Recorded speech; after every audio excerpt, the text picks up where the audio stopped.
Өндөр суугт тавтай морил. За дэлхийн суутнууд нэвтрүүлэг маань эхлэхэд бэлэн боллоо. За өнөөдрийн дугаарыг хөтлөгч амар санаа бидэнд бэлтгэн хүргэнэ. За бэлгүү маань Итали улсад маш чухал ажилтаа яваа учраас амар санаахын нургийг хүлээсэн байна. За нэвтрүүлэг маань та бүхэнд YouTube-ийн хот өндөр суугаар болон NTV телевизээр мөн 83.3 107 хөтөлбөрийн хот өндөр хажуугаар хүрч байна. Өнөөдрийн дугаарыг арьс чигшүүлэх нарны тос Скинавко болон өдөр бүр шинэ ураатай Түлажүү ивент итгэж байна. За өдрийн дамрах. Өдрийн мэндэ. За их том сэдв байх шүү гэн тийм ээ. За ер нь бол гайхамшигтай сэдв. Яагаад тэгэхээр би энийг бас онцолж хэлэх гээд энэ хэрэг дэлхийн хүндрэлтний түүхэнд бид нар дандаа л эрчүүдээр төвлөрсөн ямар нэгэн улс төр нийгэм эдийн засгийн өөрчлөлтүүдийг ярьдаг байсан шүү дээ түүхэнд тийм ээ. За нэг 90% нь баг эрчүүдээр төвлөрдөг тийм ээ. Тэгвэл энэ цөөхөн хитэн эмэгтэй хүн суутан байж ямар дэвшилт үзэл санаа гаргадаг яаж энэ ертөнцийн үзэл бодлыг өөрчлөхөд нөлөөсөн гэдэг тухай ярих юм. Энэ тэгээд их дээр үеийн хүн гэрнээ түүхэн ингээ бичигдэж үлдээд бид нар ярьж гэж байгаа нь бас гайхамшигтай тийм. Энэ би зүгээр ингэж бодсон юм. Энэ хүн шиг бас хүмүүс байсан байх. Тийм байх. Гэхдээ Прокопиус гэдэг эртний Ромын түүхч байхгүй. Тэр хүн тэмдэглэж үлдээсэн байхгүй хамгийн гол. Тийм учраас энэ түүхэнд биднэрт ирээд чи битэр энэний ард чихв тавьсан микрофоны орд ингээд ярих боломж олдож байгаа энэ хүний тухай. Хэрвээ тэрийг хин нэгэн хүн залхууралгүй бичиж үлдээгүй гэсэн бол өнөөдөр бид нэр энэ тухай мэдэхгүй л ойлгочих та аюу ингээ. Тийм. Бас олон эмэгтэйчүүдийн талаар бичиж үлдээгээгүй байх. Яг үнэ. Тэгээ би тэгэхээр юу гэж бодож байна гэхээр дэлхийн ертөнц зөвхөн эрчүүдийн ертөнц биш байсан юм байна гэж бодож байгаа. Зөвхөн бичигдэж үлдсэн л юм байна. Тийм байна. За тэгэхээр бүх юм хоёр талтай. Хорвоо дэлхийн хүртэл хар цагаан сайн муу гэдэг нь тэрэн шиг зөвхөн эрчүүд бүгдийг хийдгүү гэдгийг нотолж байгаа нэг зүйл нь энэ байхгүй. За ингээд 6 дугаар зууны эхний хагас төсөөлье. 500-аад он гэсэн үг. 500 эхний хагас гэдэг чинь 500 манай тооллын 500-аас 550 оны хооронд үйл явдал гэж ойлгож болох нь шүү дээ эхний хагас. Зүүн Ромын эзэнт гүрэн гэж байдаг тийм ээ. Хожимо Византигийн эзэнт гүрэн гэж нэрлэгддэг. Константинопол. Хоёулаа өмнө нь нэг Мехмедтэй нийлж хаад энийг нураацсан тий эзэлсэн тий. Зандаа битэр өмнө нь энэ хотыг чинь тонтсон Венецуудтэй нийлж хаад. За ингээд нөгөө нэг морь зөр байдаг шүү дээ Венецийн хотын түүх мөхнөр хардаг. За ингээд хоёулаа энэ Константинопол гэдэг энэ хот тэгээ зүүн Ромын эзэнт гүрэн чинь бас яг үнийг хэлэхэд бол бидний сайн мэддгүү түүхийн цаг үе гэдэг шүү дээ. Нэг 1000 он хүртэлх. За 1000-аас хойш бид нар мэдээд байгаа тий. За энийг ингээ зах цухаас наадсан загалмайтны аяндаа манай Монгол улсын Монголын эзэнт гүрний байлдан дагуулал гээл тий. Тэгснээ тэрнээс өмнөх энэ хоёулаа жоохон дуртахтаа Араби ертөнцид болохоор нэг Арабийн сэрэг мандалт гэдэг. Гэхдээ энэ бүгдийн төвд нь дандаа Зүүн Ромын эзэнт гүрэн гэж нэг ус байгаад байгаа шүү дээ. Тэр ертөнц ер нь гэх юм сааралдаг байдаг. Манан донд л нэг тийм хүн байсан юм билүү дээ гэсэн юм. За тэгвэл яг энэ Зүүн Ромын эзэнт гүрний оргил үеийн энэ миний ярих гэж байгаа энэ Теодора гэдэг хатаа хаантаар наалтдаг байна. За яг энэ манай 6 дугаар зууны эхний хагас буюу 500-аас 550 оны хооронд яг Зүүн Ромын эзэнт гүрэн бол оргил үе дээр байсан. Дэлхийн хамгийн хүчрхэг хүн эзэн хаан Justinian гэдэг. Justinian байсан. Түүний жанжид нь зүүн ба баруун зүг өрөнд орон зүг рүү аяндаа хийж хооронд Justinian Константинопол хоттой түүхэнд дурсадж үлдэхүүц маш олон реформуудыг хийжсэн. Сонирхолтой нь юу гэхээр бид нар нэг юм ингээл бүх зүйлийг нэг саяхан хийсэн юм шиг боддог байхгүй. Тэгээд түүхэнд харахаар бүгд өөрсдөө тухайн үедээ хийжсэн байгаа.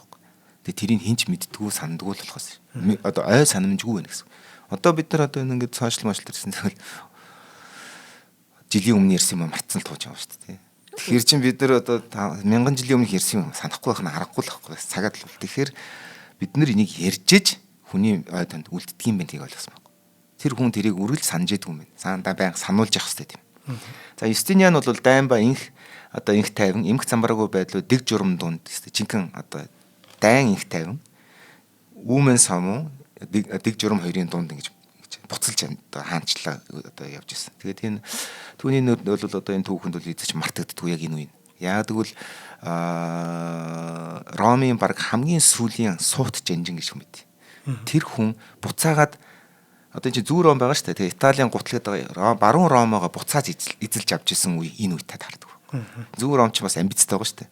Хойд Африк, Картаген тэгээд одоо Итали гутал буюу одоо Италигаа эзэлж авч ирсэн байхгүй. Энэ үедээ. Тэгээд нэгсэндээ хуучин Ромын эзэнт гүрээ дахиж нэг удаа босгож үзсэн. За ийм түүх.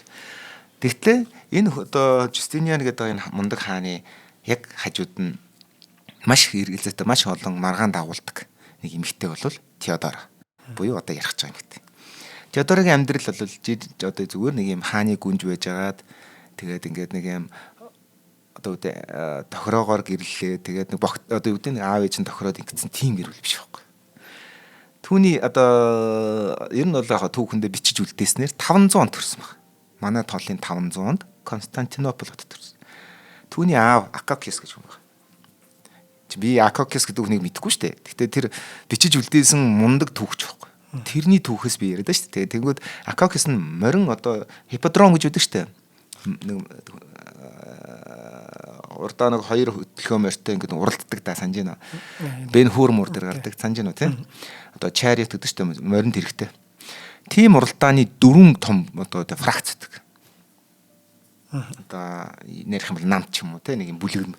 Тэгээд тэрийн улаан ногоон цэнхэр гэдэг нэрлдэг нэг фракцийнх нь буюу ногооны талынх нь одоо хүмүүсийг зугаацуулдаг. Одоо энэ чинь стадион ингээ байж тал 4 тал хуваагдчихад өрсөлдөг байхгүй да 4 баг гэсэн хөлбөмбөр гэж юм. Тэгвэл ногоон гэдэг багийн фракцийнх нь одоо ард иргэд дэмжигч нарын хөгжөөдөг баавгаас сурагч. Баавгаас сурагч. За. Яг үхээр одоо ингээл хоёлаа зөвхөн ногоон тал үлээлээ шүү дээ. Хоёлаа ууж идэл ваа гэл орилж идэл тэнд нэг хүн ингээл баавгаас сургаал хүмүүсийг баясгаал тэгэхээр нэг хоолонд монцоос мос өгөөл тэг явждаг. Тэдний одоо чирэл лидер байхгүй одоо тэгсэн баавгатай чирэл лидер. Ээж нь бүжигч байсан жүжигчин байсан учраас Теодор язгууртын гэр бүлээс гараагүй нь маш тодорхой. Тийм байна. За Теодор хатан улсны дараа түүний өндөр зэрэгт хүрсэн нь зарим хүмүүсийн дургуусыг төрүүлдэг. Яг энэ бол энэ асуудлаас болов.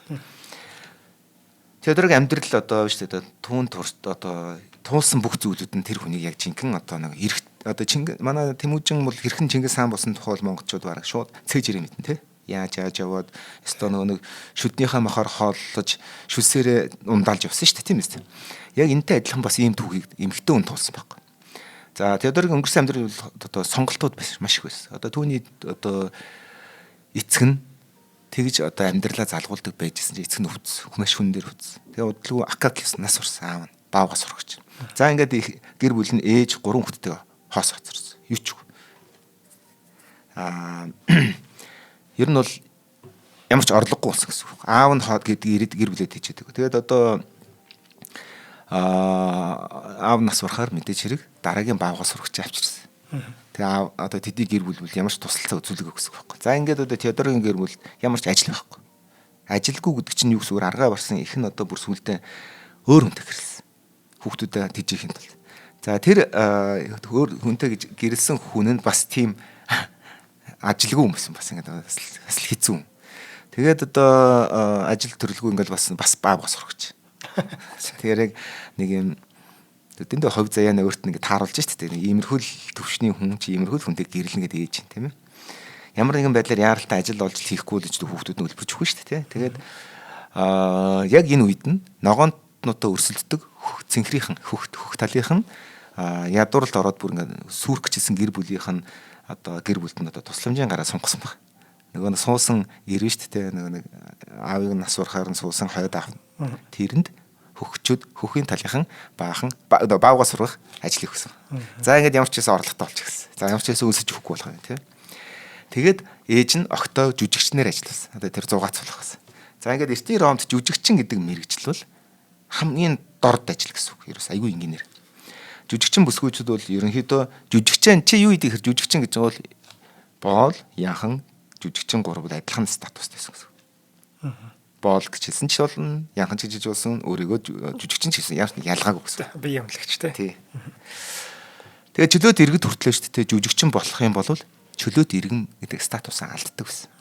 Тийм одоо нийгмийн хамгийн доод давхар гэсэн үг. Одоо манай нэг алдартай сайдын хэлдгэр уулныхаа мэс гэсэн. Тэгээ энэ мэргэжлийг сонгосон хүмүүс бол үг хэлэх, үзэл бодлоо илэрхийлэх ямар ч тийм боломж байхгүй. Хамгийн муу нь одоо жүжигчдийг одоо аллаа шүү дээ. Шүүгдэхэд тэр нь жүжигчин хүнийг алсан байхад хариуцлага хүлээдэг. Ер нь нохоо алах, жүжигч алах хоёр нэг ялгаагүй гэсэн үг. За баг нохоо илүү гимтэй ч гэж магадгүй шүү. Одоо ялтаач. За ингээд одоо Теодорогийн одоо бага залуу нас үл иймэрхүү байдалтай өссөн. Нэгсэндээ өөрийгөө зүгээр хинч бишгдгийг мэдэрч өссөн гэсэн. Тэгэд одоо Прокопиус гэдэг тэр түүхчийн бичиж үлдээснээр болохоор нууц түүх гэдэг Secret Stories гэж байдаг. Нууц түүх гэдэг ном бичсэн. Одоо тэмдэглэл. Эсгийнхээ хөгжлийн дараа Теодор эгчийнхаа одоо жүжигт оролцож тоглолт гэсэн. Удалгүй түүний жүжиглэл нь яг үнэхээр одоо задгаарч эхэлсэн тийм нэг садар самун болж эхэлсэн гэсэн. Тэгээд Теодоро тайзан дээр болон тайзны ард бие үнэлт амьдарч эхэлсэн. Өөрийнхөө яг мэдээч хэрэг өөрийн гоо үзэсгэлэн авахал одоо тийм байсан. Тэгээд угаасаа цавоос хэрэглэн тийм юм бихтэй. Нийгмийн доод ангийн одоо доод болон дээд ангийнхны анхаарлыг өөр ирэхгүй татдаг байсан баг. Хичнээн одоо бие үнэлдэг гэсэн. Теодоро тайзан дээр болон одоо яг бие үнэлэх одоо гомдлтын ертөнцид алтартай байсан. Бүр одоо хамгийн хүсэмжит одоо нэг одоо эмхтэй нь байж таарсан. Тэгээд дээд язгууртнууд хүртэл тэрийг бүр ингэж өөр ирэхгүй татагддаг байсан гэсэн. Нийгмийн доод статустай мөртлөө. Түүнээс одоо бас хүмүүс ингэ зүхтаадаг. Ингээд жирэхдэг ч юм уу тий. Тэгээд зарим хүмүүс гудамжинд таарлахаар санаатаагаар ингээд холоор явдаг. Бүр ингэ биед нь хүрэхээс айдаг. Ингээд шүргэлцгээд хүртэл айдаг. Яагаад тэгэхээр одоо түүнтэй шүргэлцэх юм бол хувцсыг нь бузарлан гэж үздэг. Тэрний тэр доод статус миний биед халтна гэж идэг учраас хүмүүс тойрч явдаг. Яг одоо хитрхи алдартай байдаг хэрэг хүнд тийг санагддаг гэсэн үг. Ингээд одоо Прокопиусын одоо нууц түүхийн бүтээлийн гол нь одоо нэг бүтээл зорилго дээр нь бас ингэж яригддаг юм байна л да. Теодоро Юстиний хоёрыг олон хүн нэг одоо Юстин Прокопиус ч нэг Теодоро Юстиний хоёрын түүхийг бичиж үлдээсэн түүхч байхгүй. Гэхдээ Юстиний Теодоро хоёр дургүй байсан. Тийм учраас хэрэгээр улам ингэж мяа гэж харуулж одоо тий хогийн новш гэж мэдрүүлэхийг хүсэж битсэн байж магадгүй гэдэг одоо эрдэмтдийн бас нэг үнцэг гэдэг. Тэгэхээр би бол одоо тэр Прокопиусын бичснээс нь ишлэхтэй бичсэн их нь болохоор өөрөө одоо тэр хүний бас үзэл санаа шингэсэн байж магадгүй шүү гэдгийг заавал сануулж хэлж байгаа юм. Тийм учраас тэр гудамжаар явахт нь хүртэл хүн хүрхийг дургуцтмар чигшим гэж Прокопиус бичсэн болвол тэрэнд их болгоомжтой хандараа гэж хэлж байгаа. Зарим нэг нь хит давсалсан байж магадгүй шүү. Магадгүй одоо Прокопиус өөрөө дурлалчаад нөгөө нэг юу шиг Нотр-Дамын дэрх шиг гэн зохиол шиг авч чадаагүй болохоор шаарлгасан ч хийж болно шүү дээ тийм ээ. За ингээд одоо хэдийгээр тэр Прокопиусын бичсэн үнэнч вэ худалч байсан гэсэн Теодорогийн түүх бол яг бодиттой болсон хүн дээр одоо бичигдсэн гэдэг нь бол үнэ. Тэгээд одоо Теодорогийн тухайн амьдрал нь түүний оюун ухаан өөрийнх нь тэр авиас чадвар өөрийгөө мэдрээд ш тэр чинь нэг ишээ чарсан ямар ч язгууртан ч вэ баян ч вэ ядууч бүгд өөрийн нэгэд үнэхээр ингээд таалаад байна тийм нүдэрээ яд чи нүдэрээ илээд байгаа байхгүй. Тэгээд өөрөө дорд газартай гаралтай юм хүн ингээд мэдэрнэ шүү дээ өөрийгөө. За тэгэнгүүт ерөөсөө би эндээс явах хэрэгтэй. Би цааш нэр амьдрал эхлүүлэх ёстой юм байна. Яг бол надад боломж юм чадвар байгаа юм байна. Гоо сайхан байгаа юм гэж бодсон баг. Ингээ 20 наснда Теодоро Хойд Африкийн захирагчаар томилогдсон дипломатч Хекобулус гэдэг хүнийг одоо хүний анхаарлыг татсан. За тэгээд тэндээс мэдээж олон залуучууд тэрийг сонирхож шүү дээ ирчүү те. Тэгээд тэндээс сонгосон тэр хүн баг. За тэгээд залуу үзэсгэлэндээ Теодоро яг энэ боломжийг өөрийнхөө энэ новшин амьдралаас салах цорын ганц боломж гэж үзээд түүнийг дагаад Хойд Африк явсан. Одоо Хекобулустай Хойд Африкт ирээд нөгөөх нь нэг шинэ хүүхнээ аваад ирнэ шүү дээ. Тэгсэн чинь түүний Хекобулус өөрөө бас амрагт байгаа шүү дээ. Тэр амраг нь түүнийг хөөж авсан. Ортноос нь. Бүр ингээд гудамж руу хөөж гаргасан гэсэн. Одоо нэг юу гэдэг юм бэ? Муухагаар хэлэх юм бол одоо big bitches гэдэг шиг. Гэтэ тийм үзэсгэлэнтэй бүсгүй ороод ирэхэр чи. Шууд байр суурингаанх нь атаарх нь эмэгтэй хүмүүс ч бас их эвгүй шүү дээ. Яг тэр зангаа гаргасан. Аргаа барсан Теодоро буцаад Хойд Африкаас Константинопол руу явсан. Явхдаа чи бодо Хойд Африкаас ингээд нөгөө нэг Картаж байгаа шүү дээ. Одоо одоогийн Тунисээс эхлээд яваад Константинопол орно гэж тооцсон. Цөл тэр эргээ дагаад алхсан. Эргээ дараад алхачихж байгаа юм. Тийм. За ингээд аргаа барсан одоо тэр явхдаа далаар дагаа явж байхдаа өсгөл мэдээж өссөн цанган орон гэргүү те ингээд тэр хүн мөнгө байхгүй. Тэгвэл тэр юу хийж амьдрах вэ? Уламжлалт сурсан аргаал юм те. Ингээд одоо Юстиниан бол түүнд нэг ач холбогдол өгдөггүй тиймэрхүү. Гэхдээ ер нь бол Теодорогийн хатааны дүр төрх одоо яг иймэрхүү зүйл дээр яг тэр хүнийг босгосон байхгүй. Одоо Тэмүүж ингээд нэг баг 10 жил ингээд нэг алгуулдаг шүү дээ. Яг тэр үедээ гинт гарч ирдэг мангар хүчтэй болж байгаа шүү дээ. Тэгвэл энэ хойд Африкаар явж байхдаа хот болгонд очиж бие үнэлж явсаар агаад Антиох гэдэг очиж татсан. За ингээд одоо нэг За тэгээ. За өнөөдрийн дугаар маань одоо хамтран ажиллагчаар арьс чигшүүлэх нарны тус Скинакко ажиллаж байна.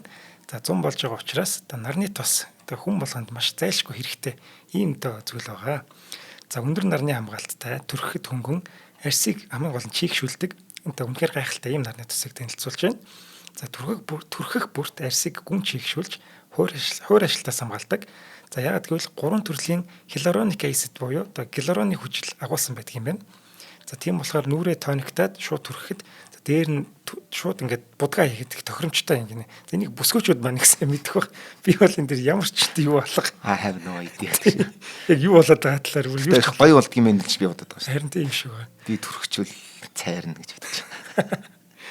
За та бол цайраад юу яах гээд байгаа. За энэ тос маань SPF 50 болон 50 нэмэх болон PA 4 нэмэх гэдэг одоо энэ хамгийн өндөр түвшний ийм одоо стандартын тос юм байна. Юунууд ийм үзүүлэлтүүд байдаг юм байна л да. PA 3 нэмэх ч юм уу 4 нэмэх ч юм уу. За 4 нэмэх гэхээр хамгийн дээдлэн гэсэн үг юм байна. За хамгийн гоё нь энэ тос нь өөрөө органик бүтэцтэй юм байна. За арьсны давхархад шингээд UV туяаг дулаан болгон хувиргаж сармжуулдаг гинэ.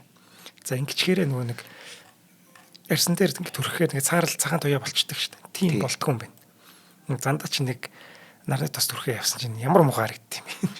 Буураа тосоо төрөгцсөн юм шүү. Таараагүй юм болсон юм шиг. Нэг улаан юм дээр нэг цагаан явдлын төрөгцсөн л явчихлаа. За тэгвэл одоо зандаа энэ тосыг төрөх юм бол одоо тийм муухай одоо харагдахгүй байх нь байна. Шууд одоо шингээд одоо улам их цайрч харагдах юм байна гэж одоо харж байна. За дээр нь манай тос маань усны хамгаалттай гэж байна. За тийм болохоор түрхчээд далайн ус ч юм уу ямар гол энэ төр зороо сэлэхэд арилахгүй давуу талтай юм байна.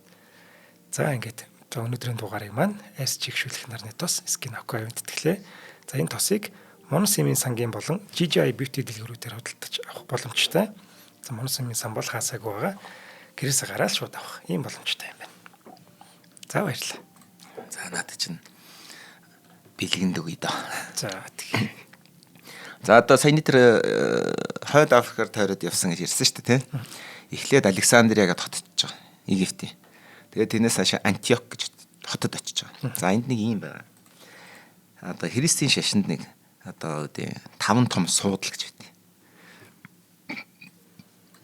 Александр, Антиох, Константинопол, Ром, за нэг зэлгөө юу Иерусалим.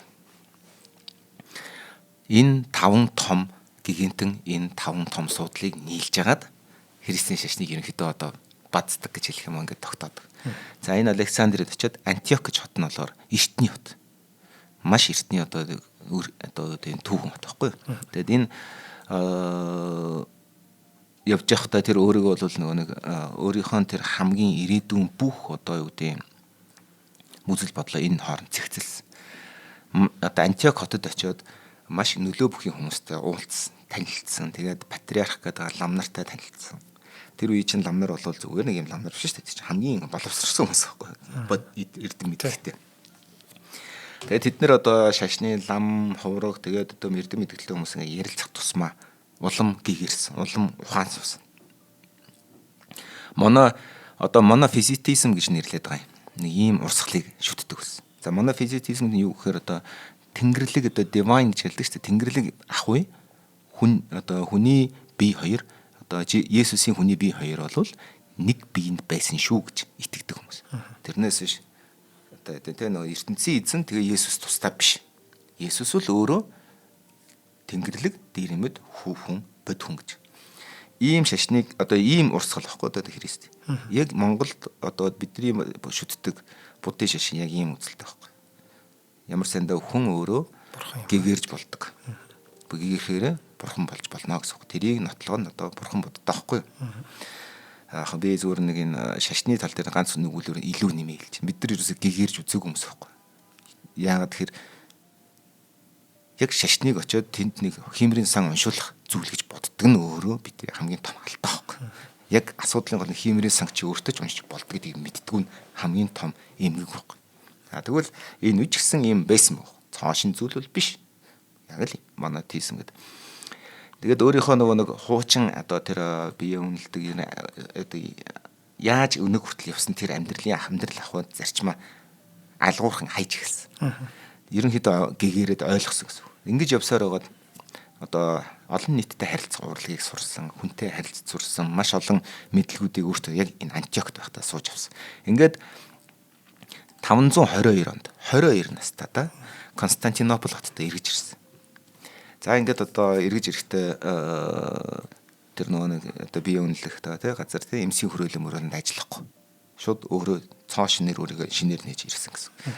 Өөрийгөө ерөнхийдөө юу гэдэг чинь нэг ноос ирдэг шүү дээ. Ингээд утас ингээд тийм ажилд их одоо үгүй цагаа зарцуулж тийм амьдралаар тийм ажиллаар гэдэг арилгаа олж эхэлжсэн гэсэн.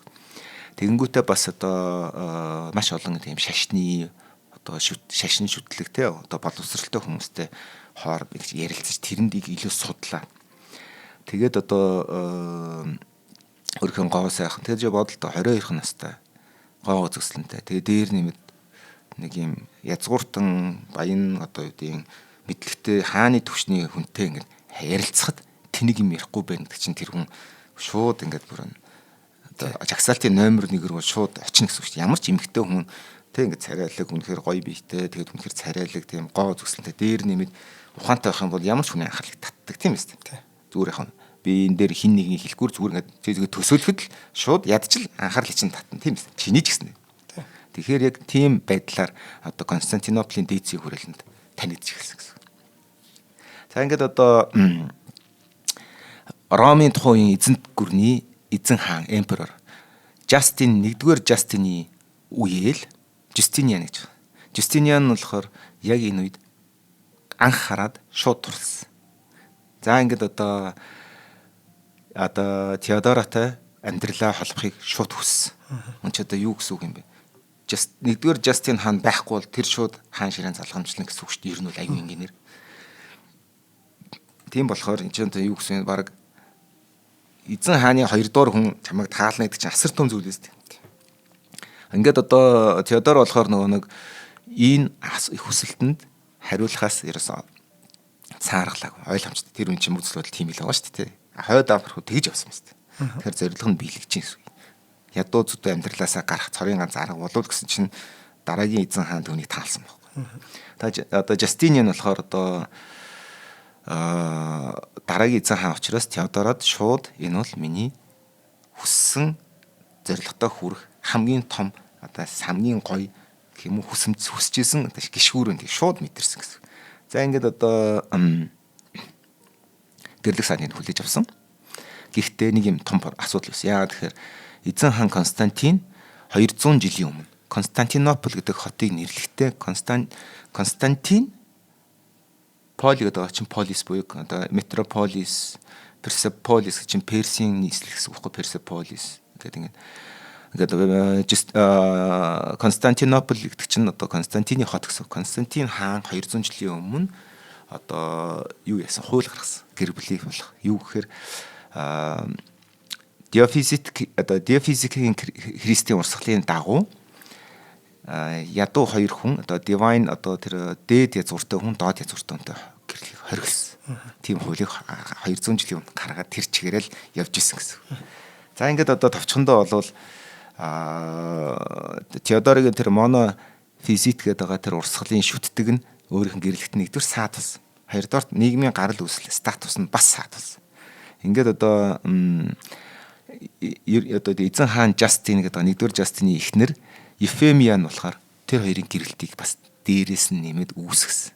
Ингээд одоо ерөнхийдөө бол одоо Теодорогийн хүснээр гэрэлт явахгүй болох нь тодорхой болж штэ. Хичнээн одоо эзэн хааны дараагийн эзэн хаан түүнийг таалж ясан ч гэсэн гэрлэх боломжгүй гэсэн. Түүний гэрэлтийг хизээч зөвшөөрөхгүй ингээд явж итэл одоо тэр Жастины нэгдүгээр Жастин эзэн хааны эхнэр одоо Ефемия гэдэг эмэгтэй 1524 он нас хүрсэн.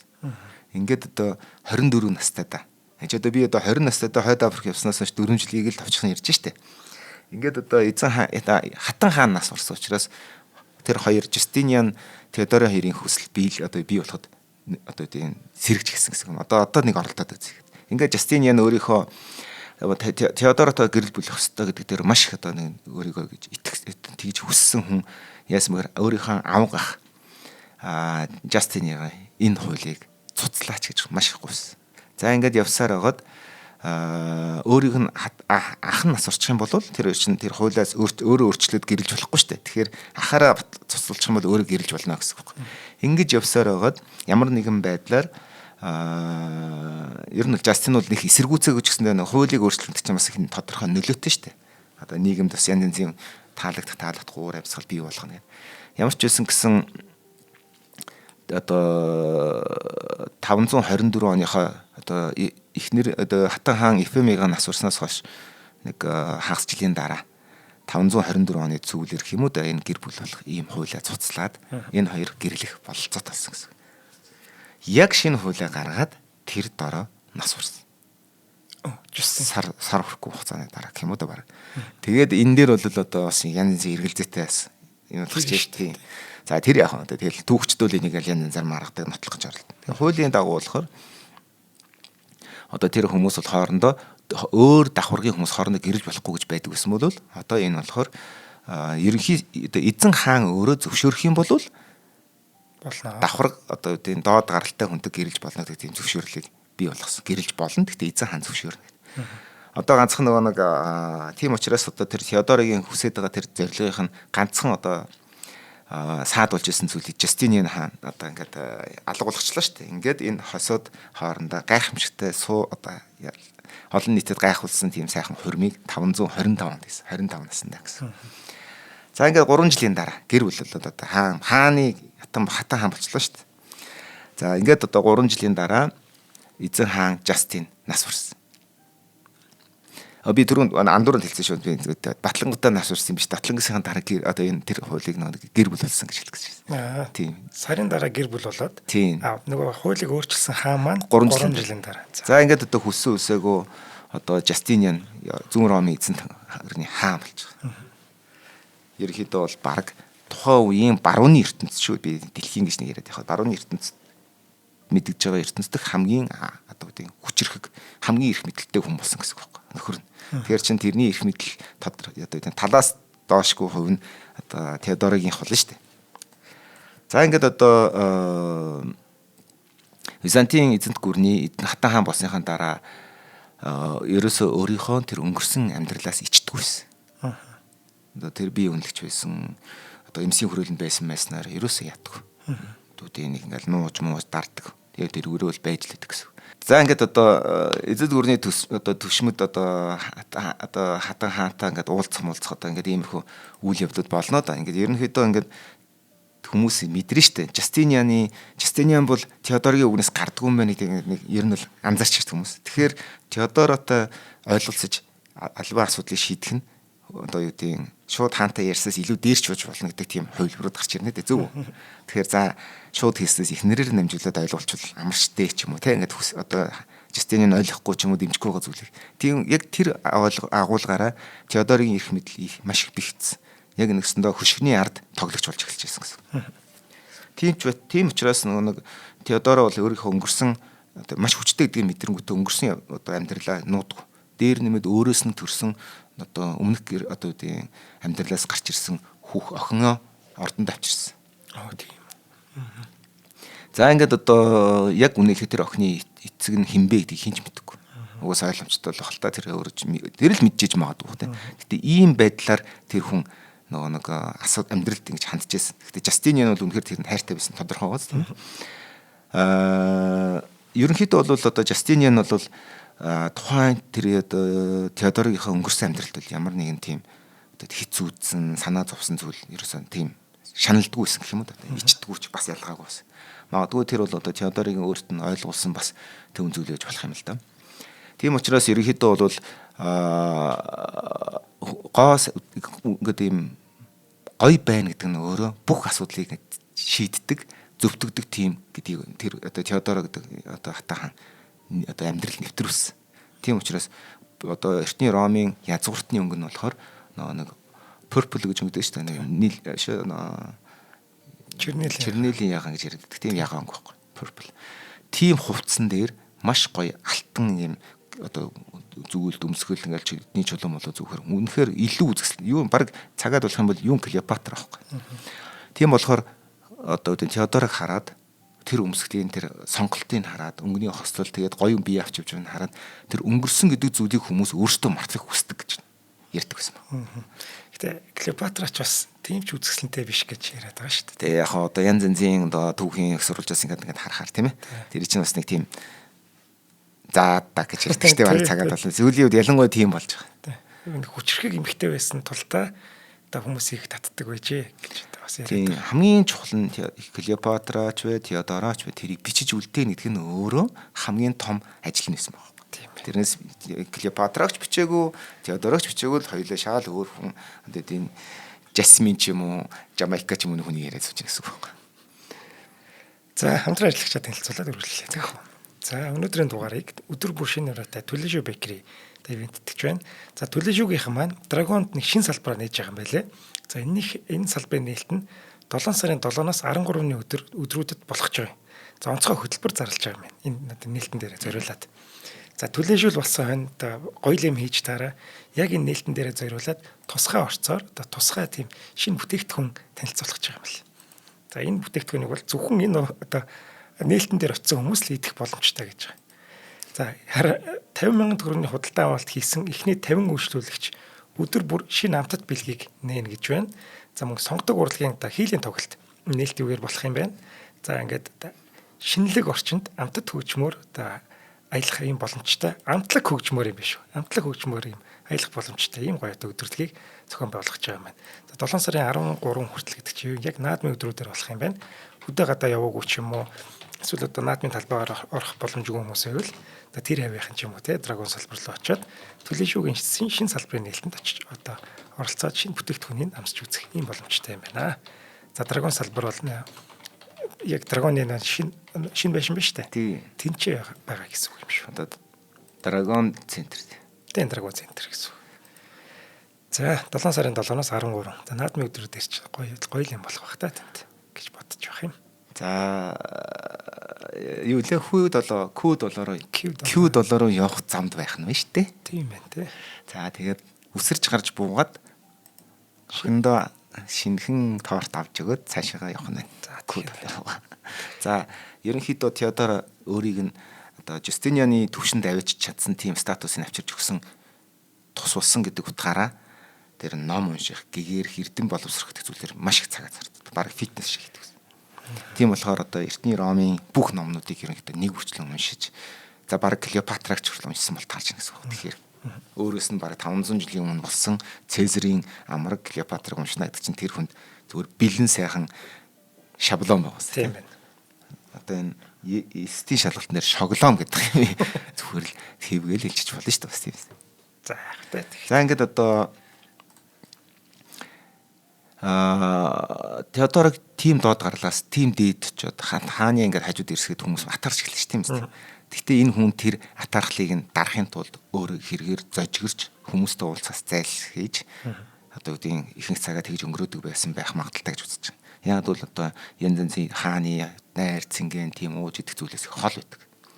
Дээр нэмээд өөрөдөө нь уулзах гэж ирсэн гадны элчин төлөөлөгч дипломатуудтай заавал хүлээлгдэг. Дор хаяж нэг цаг санаатаагаар хүлээлгдэг. Яа тэгэхээр тэр өөрөө хорлож байгаа юм биш.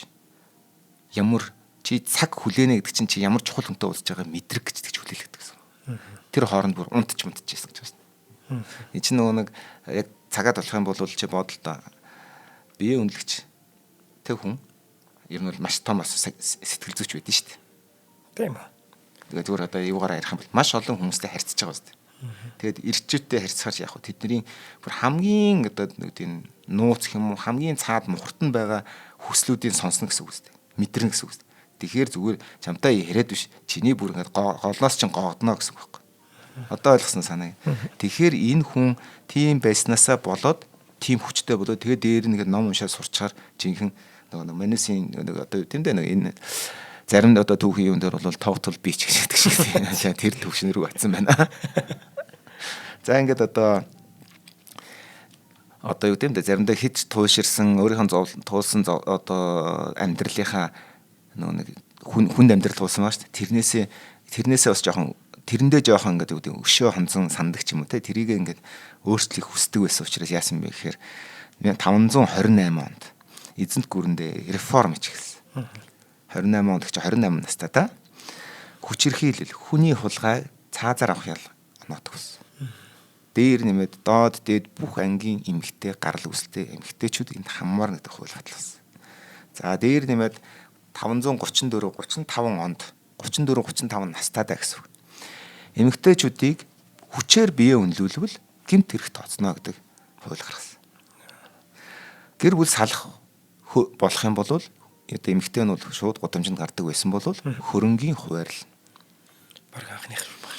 Эмэгтэй хүчүүдийг хамгаалсан баг одоо хамгаалсан за яг бичигдсэн гэдэг талаас ярив тийм ээ. Тэрнээс зөвхөн юм зан заншлын хувьд бол хамгаалдаг, дэмждэг тиймэрхүү зүйлүүд бол байсан байж болно. За тэр тусмаа одоо манай нүдэлчд бол эмэгтэй хүний үүрэг, оролцоог гэрийн тал гэж авч үзээд хөсөр хайдгүй байсан. Өнөөдөр бид нар зүгээр ингээл эрцгийн эрт ёсгээл ингээл нэг эмэгтэй хүнийг ингээл базаал ингээл тэрийг амир тэгэл хоол цаа гэл янз. Энэ бол зүгээр мунхаглал. Яг цагаа тулвал чи төсөөл хөдөө ингээд дурын хөдөөгөө бод хөдөө орон нутгийн уулын амаа. Тэгээ чи тэнд амьдранд гэр бүлтэйгээ. Чи яг үндэ бол чиний гэдэг цуг байгаа эмэгтэй чиний яг үнэл боол биш байхгүй. Партнер байхгүй. Тийм шүү дээ. Хамтран амьд үлдэх survive гэдэг шүү дээ. Ийм нөхцөлд амьд үлдэхийн төлөх тэмцлийнх нь жинхэнэ найз ч юм байхгүй. Тийм учраас монголчууд нүүдэлчд эмэгтэй хүнийг хизээч тиймж алагчилж үздэггүй байсан байхгүй. Сүүлийн үед л ийм болчиход байгаа. Тэнэг солиорчод байгаа юм. Тийм. Миний мөрөн дээр, гаран дээр толгоон дээр гараа тавьж болохгүй ч. Тийм. Тэгэхэд одоо бид нар яг хөө тэрийг бол нэг юм хориг цээрээр ингээд нэг ам дамжсан байдлаар ингээд зан заншлуулаад явж исэн нүүдэлчд. За тэгээд одоо энэ будын шиш орж ирэхдээ дандаа нэг буруу юм дандаа ингэж төрүүлж авдаг нэг тийм. Энэ бол мунхаг хүний зам байхгүй. Тэгвэл энэ бол бичиж үлдээсэн баг. Тэр чинь Прокопиус ууралж чад бичиж байгаа шүү дээ. Муусаа юмнууд эмгтээчүүдийг ингээд гэж бичгтээ тэр түүхийг үлдээсэн гэсэн үг байхгүй. За ингээ 35 наснда ямар ч байсан хүчээр бие өнөлөхгүй. Өөрөө тэ амьдрахын эрхэнд одоо хүслээрээ бол байж болно. Тэр бол асуудал үүдийг ийм хуульчилсан. Энэ тухайн үед маш том дэвшилт хуульсан. Гэр бүл саллаа гэхэд эмгтээ хүн годын хүсэр хаягдахгүй. Тодорхой өмчийг авах ёстой гэдэг тийм журмыг гаргаж ирсэн. За энэ бол одоо бодлоо 500 манай тоолын 500 онд ийм яригдана гэдэг бол тийм юу зүйл биш байхгүй. Одоо тийм одоо ойлгомжтой зүйл чинь маш хүнд үе шүү дээ. Эсчүүд бол маш хүчтэй байсан ийм үед. За ингээд одоо түүхэн дурддагцсанаар бол одоо гэр бүл салах болон хөрөнгө хуваарлахад эмэгтэйчүүдийн эрхийг хамгаалах маш олон заалтууд орж ирсэн. Тэгээ одоо тэрийг дурдаад яг зөв хөрөнгө хуваахтал гэдэг дээр нь илүү фокусод хэлж. За тэгээд яг нөгөө Прокопиусын бичснээр бол одоо бие тоосон дарангуйлагч хатан хаан байсан гэж бас бичиж байгаа. Энэ бол одоо байж болох зүйлтэй чи эзэн хатан хаан шүү дээ. Тэгээд манай дөнгөж сая нэг хатан хаантай байлаа шүү дээ. Филатова гэдэг. Сайн муу хоёр талаас нь л бичиж байгаа ярьж байгаа. Манай адар нар ч гэсэн ярьсан шүү дээ. Сайн тал хэдүүл ярьсан байх. Муу талдаа ч бас хүмүүс байгаа шүү дээ. Гэхдээ асуудлын гол нь Монголын ард түмэн юу хоцсон бэ гэдэг асуудлын тухай ярина. Тэр хүн түүхэн үрэг үүсгэх нэг үед тухай ярих хэрэгтэй шүү дээ. За тэгвэл Теодор бол түүхэн үрэг үүсгэсэн байна. Ямар ч үсэн эмэгтэйчүүд эрхийг хамгаалах асуудлаар маш том дэвшилт шийдвэр гаргасан. За ингээд одоо Теодоро ерөөсөө ингээд маш тийм реформист зөрөгтэй. Тэгэд ичдэггүй гэдэг нэг хулчийдгүй гэх юм уу. Ямар нэг одоо жишээлбэл энэ өмч салгахад ирчүүд дургуутсан шүү дээ. Тэгэхэд тэрнээс айдгүй зөрөгтэй. Зарим үед ном уншсаар шөнө 1 цаг л унтдаг гэсэн чинь. За ингээд одоо Константинополь хотоо дэлхийн хамгийн гайхамшигтай нийслэл хот болохыг бас ингэж хүссэн. Тийм учраас нэг маш их хөрөнгө хэрэгтэй болно. Тийм үстэй. Хотоо гоё болохын тулд тэр чинь мөнгө хэрэгтэй бол мөнгө хийхин тулд яах вэ гэхээр татвар нэмсэн. Одоо олон нийтээс тэгээ хотоо гоё болгосон. Улам бэхжүүлнэ гэсэн гэх юм уу да. Тэгээд одоо энэ хотоо гоё болгох тэр зорилгыг биелүүлэхийн тулд эзэн хаан татвараа нэмсэн. Татвараа нэмэхээр дотооддоо өмнө самун бий болно. За яг энэ үед Justinian хаан татвараа нэмээд ирэнгүүт улс төр тогтворуулж ирэхэд нөгөө 4 том фракц байгаа шүү дээ. Ногоон, цэнхэр, улаан гэдэг.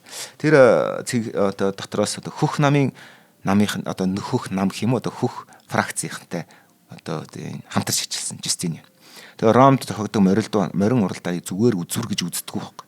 Уралдаанд оролцож байгаа багууд үнэндээ улс төрийн фракцууд байсан гэдэг нэг ингэж харагддаг юм. Тийм учраас намч гэж нэрлэдэг.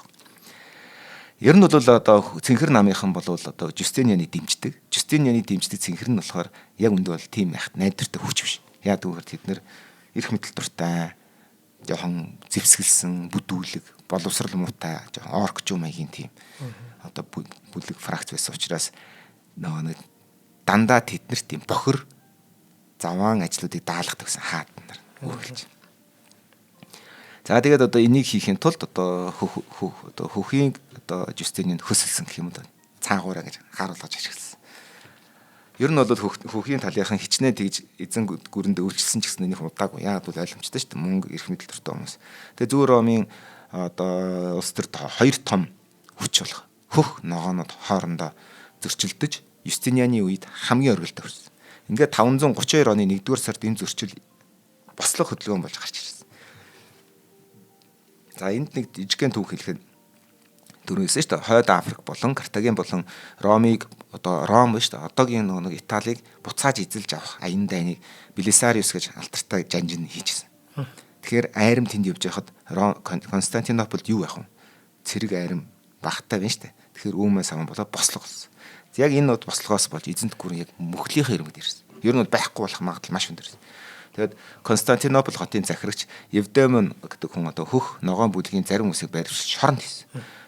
Тэгээ бүгдийг одоо аллах хийсэн гэдэг хэрэгээр одоо буруу шагаад тэгээ цаазаар авчих гэж орлоо. Ингээд энэ үйл явдал хөх ногоон бүлэг хооронд бүлгийг хоёуланг нь хилэгнүүлсэн. Ингээ энэ хоёр бүлэг морин уралдааных нь одоо хипподром дээр байжгаад одоо бослог гаргасан.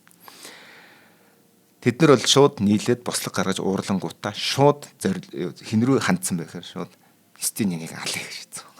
За ингээд түүний Юстиниан болон түүний одоо Константинопол хотыг эзэлж авсан. Хот хааны ордноос бусдаараа зүгээр ингээд утгаараа ингээд бослоо гэдэг дуртай юмаа дээрэмдэж дуртай үйлчлээ хийжсэн. Тэр намын дэмжигчнэр ингээд. Тэгээ тэрийг чинь дагаад нэг дайны хажуугаар дажин гэдэг шиг нэг ол зомх төртэй хүмүүс чинь дур дураараа юм ихлэн штэ. Замбрааг байл. Хотынхоо дүүрэг болон тодорхой одоо захирагч нарын бүгдийг нь хороогоод байшин барилаа шатаач гэсэн.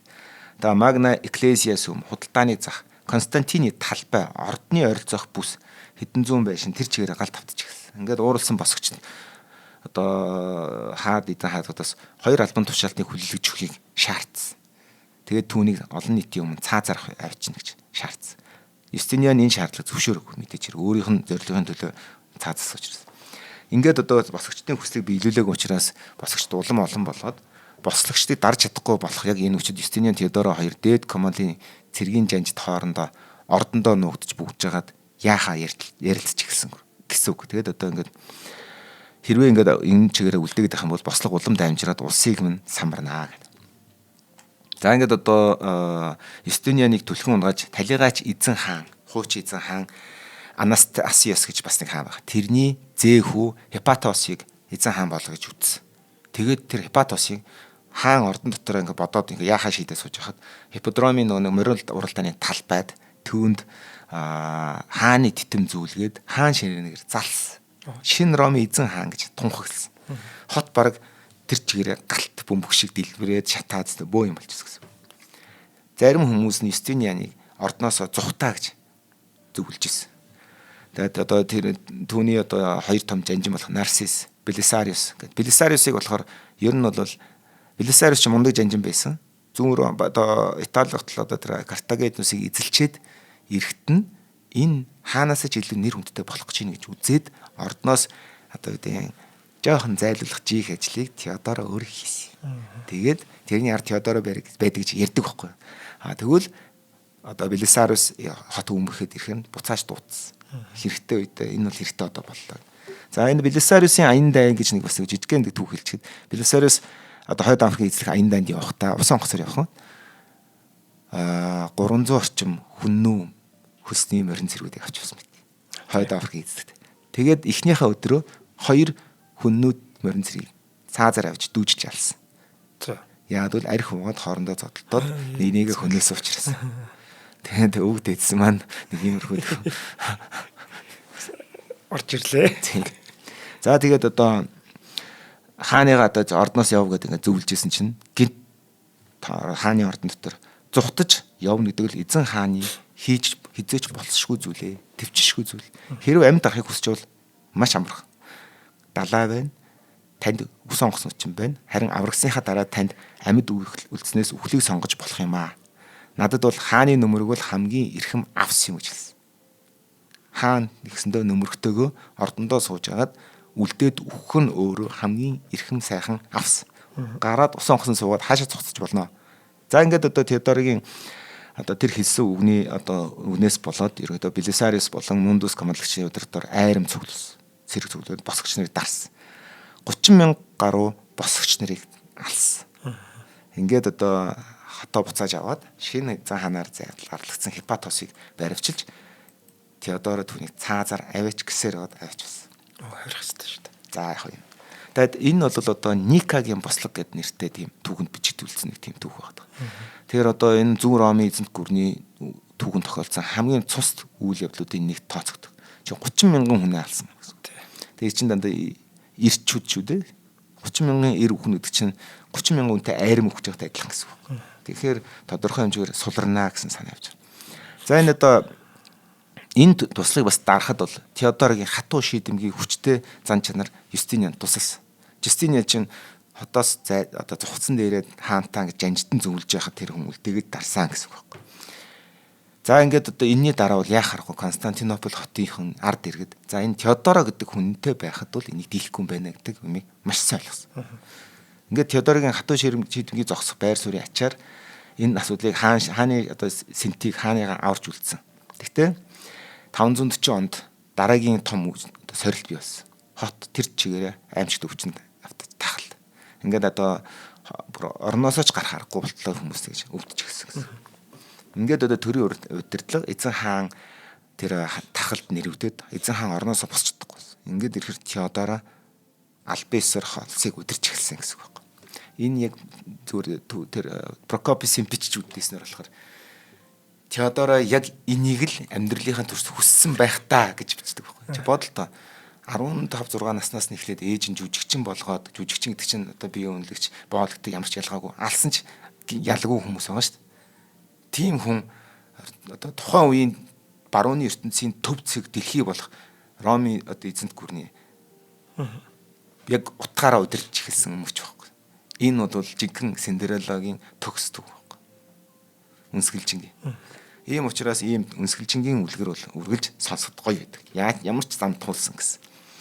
За ингээд одоо Константинополд нэгэнт эзэн хаан одоо шийдвэр гаргаж байгаагаас хойш одоо монофизит сүм хийдийг байгуулсан. Нөгөө өөрийнхөө шашин шүтлгийнхаа дагуу итгэл үнэмшлийнхаа улмаас одоо гадуурхадж хөөгцсөн хүмүүсийг ордондоо авчирч хамгаалдаг болсон. За юу гэмдэ одоо гэрэлтээс болж одоо салд сарндаг одоо сүрдэг тэр зүйлийг одоо зогсоосон гэх юм одоо энэ одоо шашныг одоо ингэж тунхагдлснаар. За ингээд одоо хотод одоо Константинопол хотод одоо монофизит патриарх Антимус Теодорогийн ивэл дор байрладаг одоо хийдэд 12 жилийн турш аюулгүй амьдэрсэн байдаг. За энэ бүх зүйлд одоо эцсийн цэг гэж байгаа тийм ээ. Одоо ингээд 548 оны 6 сарын 28-нд Теодоро хатан хаан 48 наснда нас барсан. Залуудаа гэсэн үг шүү дайрцсан. Тэгээ түүхэн түүнээс үлдсэн зөвхөн түүний үйл хэрэг нэр хүнд. Одоо бидний ярьж байгаа энэ түүх байна. За түүний нөхөр Юстиниан эхнэрийнхээ нэрийг хүн төрлөختөнд үүр дурсахыг хүссэн. Ийм учраас эмэгтэйчүүдийн эрхийн талаарх гаргасан хуулиудыг үргэлжлүүлэн баталсан. Одоо баярлалаа гэсэн одоо талархлаа илэрхийлж хайртай хүний хандлаа. Тэгээ түүний нөхөр одоо Юстиниан болоход эхнэрийнхээ нэр хүндийг одоо алдаршуулж магадагтаа одоо монофизит сүм хийдүүдийн хуралдааныг заавал хамгаалж үлднэ гэдэг тангаргалсан. Тэгэд энэ тангаргаа насан туршдаа насан эсрэг хүртлээр хадгалсан. Юу ч өөрчлөгдөв гэсэн. За Константинополд ухаалаг одоо хүчтэй, харизмтай, бишрэм нэгэн суут эмэгтэй амьдарч байсан нь 500-аас 548 хооронд амьдарсан Теодоро. Теодорогийн энэ хийсэн шинжлэл, өөрчлөл, эмэгтэйчүүдийн үүрэг ролыг одоо үүрэг оролцоог одоо тийм улс гүрэн болон гэр бүл доторх оролцоог одоо баттгсан энэ үйл явдал нь тодорхой хэмжээнд хүн төрөлхтний оюун санаанд одоо дурсамж memory гэдэг чинь тийм нэг рамн дээр нь ачаалсан memory болж үлдсэн. Туршлага болж. Тийм учраас үнээс хойш одоо олон ялангуяа Европын одоо хажуу үеийн түүхүүдээр эмэгтэй хүний эрхийг баттгаж дурсаж эмэгтэй хүн юм байх ёстой гэдэг тэр тэмцлийн айгүй олон жишээн дээр Теодорын кейсүүдийг дурддаг. Энэ нь нэгсэндээ өнөөдрийн эмэгтэйчүүд нийгэмдэх эзлэх байр суурь, феминизм гэж хэлдэг, гендерийн асуудал гэж ярьдаг шүү дээ, тийм ээ. Энэ зүйлийнх нь Библи нь болж байдаг. Монголын ард түмэн бол заавал бичүүлдэггүй ч гэсэндээ ухамсартай энийг мэдж тээж авдаг. Заншлын түвшинд. За ингээд одоо Константинопол хотын ядуусын гудамжнаас Константинопол хотын эзэн тэргүүн хаанаасаа ч илүү их мэдлэлтэй болсон сууд эмэгтэй тухай та бүхэнд ярьж өглөө. За баярлалаа ураахан. За ингээд дэлхийн сууднууд нэвтрүүлгийн маань бас удирдлын сүүлийн дугаарыг би ч одоо баг бүх нэвтрүүлгийн л удирдлын сүүлийн дугаарт орсон байгаа. Муугаар хэлэх юм бол чи энэ жилийн бүх ихэнх нэвтрүүлгийн ясыг нэрж байна. Мэдгүй яс байна. Дэлхийн суудны сүүлийн дугаард ярьж суудсан явчих шиг. Уг нь манай бэлгүүн цэнгэл хоёр маань хүрэх хэвээр. Тэг хоёлаа одоо завгүй болчоод бит хоёр одоо сүүлийн дугаарынтай бэлтгэж хүргэлээ. Бит хоёр ч хамраа ах маань бэлтгэж хүргэлээ.